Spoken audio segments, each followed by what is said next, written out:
नमस्कार, आप देख रहे हैं बहस बिहार की। हालांकि ये बहस पूरे भारत की हो सकती है, वो इसलिए क्योंकि हर जगह छात्र रहते हैं, हम भी और आप भी। और इस वक्त जो हमारे साथ मेहमान जुड़ेंगे सभी एक न एक समय छात्र थे। सबकी अपनी अपनी परेशानियां थी। हालांकि आज के प्रधानमंत्री ज्यादा सजग हैं और उन्होंने कई बातों को छात्रों के साथ साझा करते हुए उनकी परेशानियों का एक तरीका निकाला है कि उसे हम हल कर सकते हैं, खासकर जो दिमागी परेशानियां होती हैं उन्हें लेकर। लेकिन जब बात बाहर की परेशानियों को हो, कहने का मतलब ये कि जब मैट्रिक की परीक्षाएं होती हैं, रिजल्ट आता है, उसके बाद हम इंटर की तरफ बढ़ते हैं, +2 की तरफ बढ़ते हैं, ग्रेजुएशन, और उसके बाद ये अनंत तैयारियां की तरफ बढ़ता चला जाता, रोजगार तक ये बात आती है। लेकिन इतना आसान नहीं है जितनी आसानी से मैंने ये बात आप तक पहुंचा दी। ये काफी एक भरा सा माहौल है और इसमें खुद की पहचान भी बनानी है, मुकाम तय करना है, किसी की परेशानियां ना हो, परिवार को भी देखना है। ऐसे में एक असमंजस की स्थिति बनी रहती है। तो ये जो अनंत परेशानियां हैं, आज इसी पर चर्चा होगी। हालांकि सबसे पहले हम जिन छात्राओं ने बेहतर प्रदर्शन बिहार के मैट्रिक की परीक्षा में किया है, उन सभी को हम शुभकामना देना चाहेंगे। और हमारे साथ चलिए गेस्ट का परिचय कराते हैं। प्रोफेसर एन के चौधरी शिक्षाविद हमारे साथ मौजूद हैं। प्रोफेसर साहब, बहुत बहुत स्वागत है आपका। डॉक्टर मनोज प्रभाकर, प्रोफेसर, पटना विश्वविद्यालय, सर आपका बहुत बहुत स्वागत है। प्रोफेसर कामेश्वर झा, उपाध्यक्ष बिहार राज्य उच्च शिक्षा परिषद के हैं, बहुत बहुत स्वागत है सर। डॉक्टर संजय कुमार, वरिष्ठ पत्रकार, हमारे साथ मौजूद हैं, बहुत बहुत स्वागत है डॉक्टर संजय कुमार।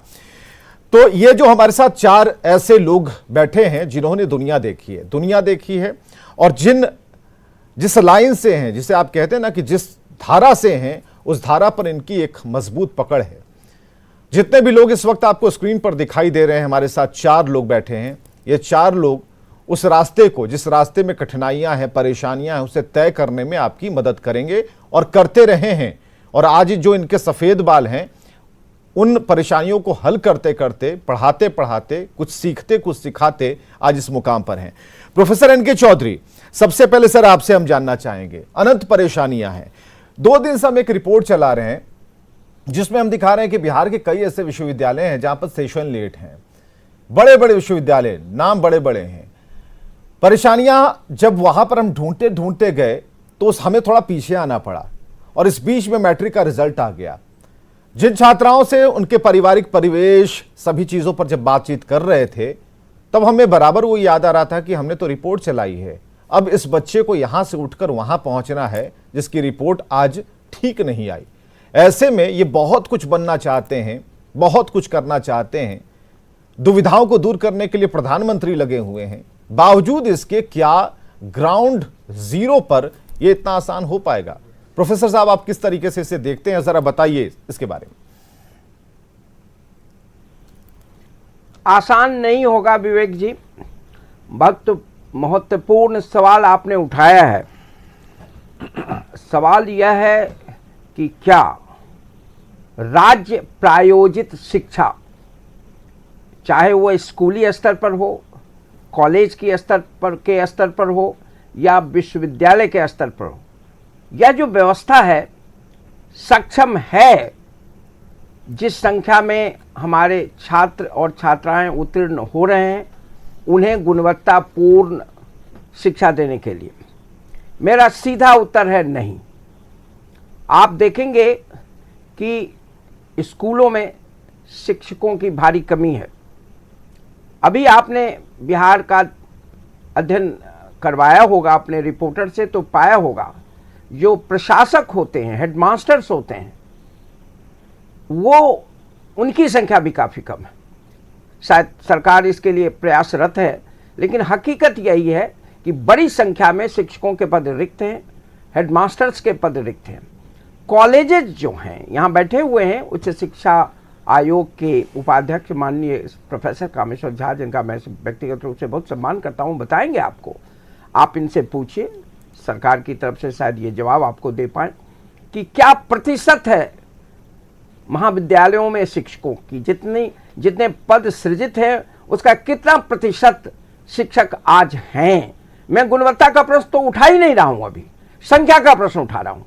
विश्वविद्यालय में जो विभाग हैं, जहाँ पोस्ट ग्रेजुएट जो डिपार्टमेंट्स हैं, उनमें आप जानना चाहेंगे कि कितने शिक्षक हैं। मैं केवल पटना विश्वविद्यालय जो ऐतिहासिक विश्वविद्यालय है 7th ओल्डेस्ट यूनिवर्सिटी कंट्री का है और ब्रिटिश इंडिया का 8th ओल्डेस्ट। उसकी कहानी अगर कहूं तो मैं आज पटना विश्वविद्यालय के मैथमेटिक्स डिपार्टमेंट में, पीजी डिपार्टमेंट में था। मैंने उसके अध्यक्ष जिन्होंने आज चार्ज लिया, पूछा कि आपके साथ कितने शिक्षक हैं? जवाब मिला अकेले। मैं इतिहास विभाग के बगल का अर्थशास्त्र विभाग का अध्यक्ष रहा हूं पटना विश्वविद्यालय में, और इतिहास विभाग में बड़े बड़े इतिहासकार रहे, ऐसे अर्थशास्त्र में भी रहे, लेकिन इतिहासकार रामचंद्र शर्मा जी हाल में हुए, बहुत हाल में तो नहीं लेकिन बहुत नाम आपने सुना होगा, के दत्त का नाम सुना होगा। वहां पोस्ट ग्रेजुएट डिपार्टमेंट का हेडशिप जब खाली हुआ 6 महीना पहले, तो इतिहास विभाग में शिक्षक नहीं थे। स्वाभाविक है दूसरे विभाग से बोरो किया गया, उनको लाया गया।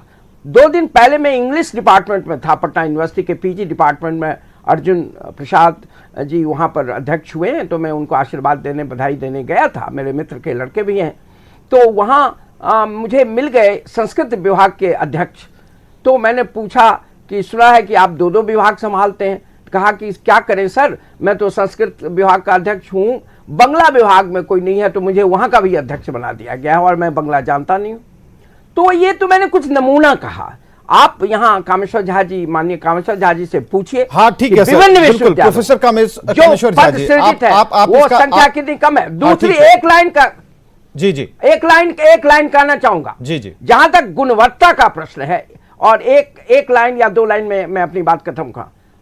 गुणवत्ता का गंभीर प्रश्न है, चाहे स्कूली शिक्षा के स्तर पर हो, कॉलेज पर हो, यूनिवर्सिटी, और ये हमने पूरी तरह इसको ध्वस्त कर दिया है। हमने 2 दुनिया बना ली एजुकेशन की, एक अमीरों की और गरीबों की, और गुणवत्ता इतनी घट गई है कि गरीब से गरीब व्यक्ति भी अपने बच्चे को किसी सरकारी स्कूल में भेजने के बाद 2 बार सोचता है। कॉलेज में भेजने में वो मजबूरी उसकी है कि भेजना है सरकारी कॉलेज में, ऑल्टरनेटिव नहीं है। यूनिवर्सिटी का वही हाल है, और ये सब का कारण है कि सरकार ने इसे वह प्राथमिकता नहीं दी विभिन्न कारणों से जो उसको देना चाहिए। और सरकार का मतलब होता है माननीय मुख्यमंत्री, जिनका मैं व्यक्तिगत रूप से सम्मान करता हूं। अगर एक व्यक्ति इसके लिए जिम्मेदार है बिहार में शिक्षा का ध्वस्त होने के लिए, बिहार के माननीय मुख्यमंत्री श्री नीतीश कुमार है।